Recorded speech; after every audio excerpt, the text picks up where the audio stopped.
So about 40% of us will be diagnosed with cancer at some point in our lifetime. And so much of it is just bad genetics and bad luck. But here's the good news. Up to 40% of all cancers are preventable. So on one hand, you can't change your genetics. But on the other hand, you can absolutely influence how your genes behave. And one of the most powerful ways to influence your genes and lower your risk of cancer is through the food you eat every day. Because many cancers are not just a genetic disease, it's a metabolic disease, and it's an immune function disease. And the wrong foods, even the ones that we consider normal or healthy, they can quietly foster the exact conditions that cancer needs to grow and proliferate. So in this video, I want to break down the science behind how certain foods feed cancer cells. And I'm going to give you a simple framework to how to avoid them. I'm Dr. Leonid Kim. I'm board certified in internal and obesity medicine. And on this channel, I go over the most up-to-date and evidence-based information on the topics of weight loss, metabolic health, and longevity. Let's get into it. So let's set the foundation.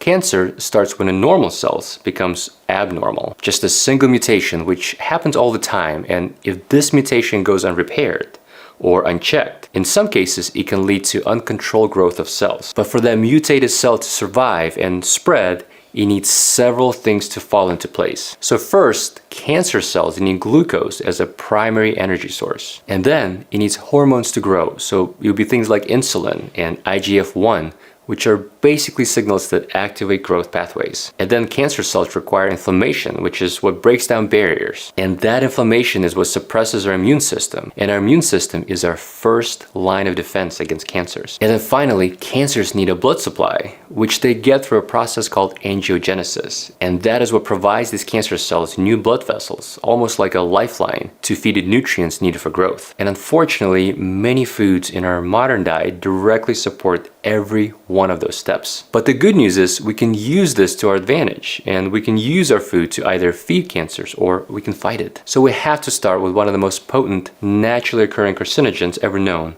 and that is aflatoxins, which is a toxin produced by certain molds that we usually encounter on certain grains or nuts or corn. And the foods that we really want to be careful with are peanuts and tree nuts like almonds or walnuts or pistachios. Now I want to be clear, we do not want to avoid these foods. There's nothing wrong with nuts, but we have to be careful to avoid buying these nuts or grains from humid and warm countries where they could be prone to mold contamination. And we also have to be careful with the indirect or downstream exposure that we can get from things like peanut butter or almond butter, where they could be produced from nuts that didn't have as thorough of an inspection for mold. So to minimize this carcinogen, you gotta look for brands that don't get their nuts from humid places. And if you eat nuts, then I would inspect them carefully and avoid eating the ones that are discolored or shriveled, as that could potentially point to a mold contamination. And then try to eat nuts within a month of purchasing them from the store and watch out for their shelf life expiration dates. And another thing that's helpful is roasting peanuts and pistachios, which can reduce the amount of aflatoxin content, but it doesn't eliminate it completely. And by the way, another sneaky way aflatoxins can make it into our food is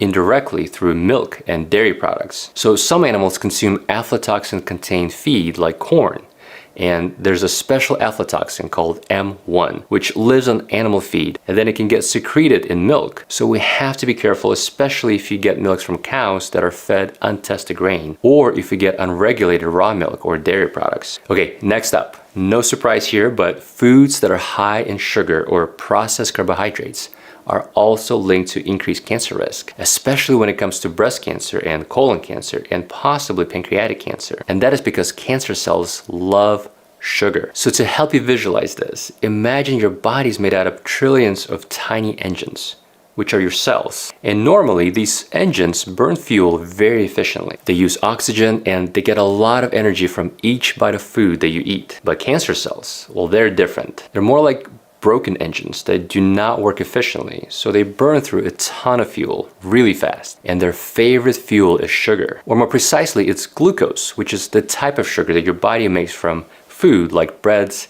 and pastas and candy and soda. And that's in part explained by the Warburg effect, which is a process called aerobic glycolysis, where cancer cells choose to burn sugar super quickly, even when there's plenty of oxygen around. And cancer does not care about efficiency. They just want to grow fast. So when you eat foods that spike your blood sugar, your body releases hormones like insulin and IGF-1, which is normally a good thing, But if it's done in excess, then these hormones actually send a message to the cells saying, hey, it's time to grow bigger and divide. So now you get a double whammy. You're feeding your body a food that is preferred by cancer cells. And then the sugar you're eating is increasing the signals in your body that tells cancer cells to grow and divide faster. And we especially see this in breast cancer, where some studies show that cancerous cells can have 6 times more insulin receptors than healthy cells. And if that wasn't bad enough, that excess sugar leads to chronic inflammation, which can further lead to even more DNA damage, which then in turn makes it even easier for cancers to appear. And then this inflammation also weakens your immune system, which we often think about in terms of fighting infections, but our immune system is actually our first line of defense against cancers. So bottom line is, cancer cells are very sugar hungry,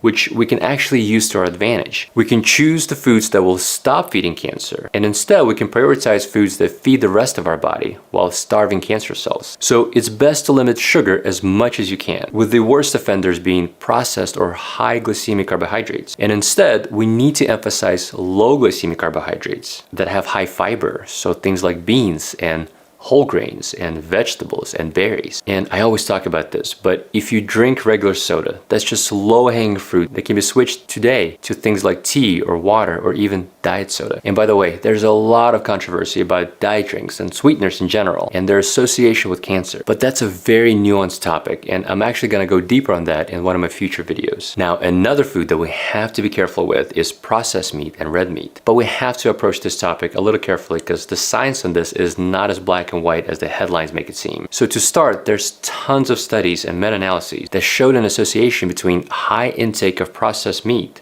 like ham and bacon and sausages and hot dogs, or high intake of red meat, so things like pork or beef or lamb, and how they could be causing cancers, especially colorectal cancer. But the important thing here is these are observational studies that show association, but we don't know if there's causation. Because in a lot of these studies, research look at what people ate and track which groups of people develop cancer. And what they notice is the people who ate more processed meat or red meat were more likely to get cancers in the colon. But it's hard to tease out if those people also smoked more or exercise less. Or on the flip side, did the people that ate less processed meats, were they more likely to have access to fresh food? Or did they have access to better healthcare? Which is what we call the healthy user bias that we often have to account for in these studies, where maybe it wasn't the consumption of meat itself, but maybe it's the other behaviors that could possibly explain the reduced cancer prevalence in those populations. So the way I think about it is there's definitely mechanistic reasons for why red meat or processed meat may cause cancer, because many processed meats have nitrites, which are preservative used to cure and flavor meats. And once nitrites get into your stomach, the acidity in your stomach turns them into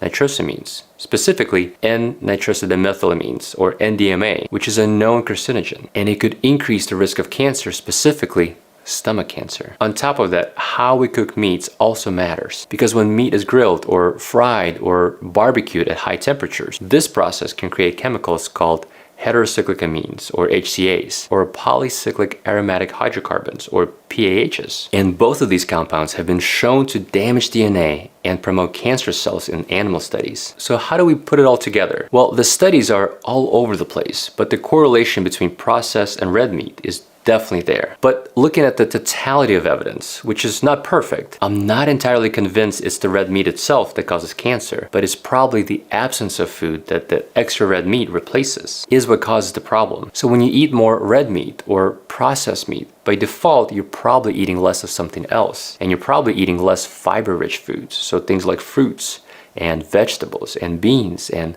whole grains. And we have numerous studies and meta-analyses that show that people with a higher dietary fiber intake had a lower risk of several cancers and had a 13% reduction of cancer mortality. So I don't think you need to give up red meat or grilled meat, but I probably wouldn't overdo it. And I would definitely try to load up on fiber with every meal. Next, there's pretty strong scientific evidence that alcohol causes cancer. And the International Agency for Research on Cancer has classified alcohol as a group 1 carcinogen all the way back in 1987 due to sufficient evidence that it causes cancer of the oral cavity and the pharynx and the esophagus and your liver. And there's also association with breast cancer in women and colorectal cancer. And alcohol can lead to cancer in several ways. First, It's metabolized in your liver to acetaldehyde, which is a toxic compound that directly damages DNA. And then it interferes with DNA repair. And then alcohol also causes vitamin deficiencies. So you get lower levels of vitamin B1 or thiamine, which is absolutely critical for healthy mitochondrial function and energy metabolism. And alcohol can also impair your body's ability to absorb folate. And a folate deficiency can lead to further DNA synthesis errors. And on top of all that, alcohol also acts as a solvent, which actually enhances the absorption of other carcinogens like tobacco or NDMA into your tissues. Alright, so this is not a comprehensive list of all the foods that cause cancer, but if there's one that I didn't mention, let me know in the comments below and I'll make sure to talk about that in my future videos. I hope this was helpful. Stay healthy, and I'll see you in the next one.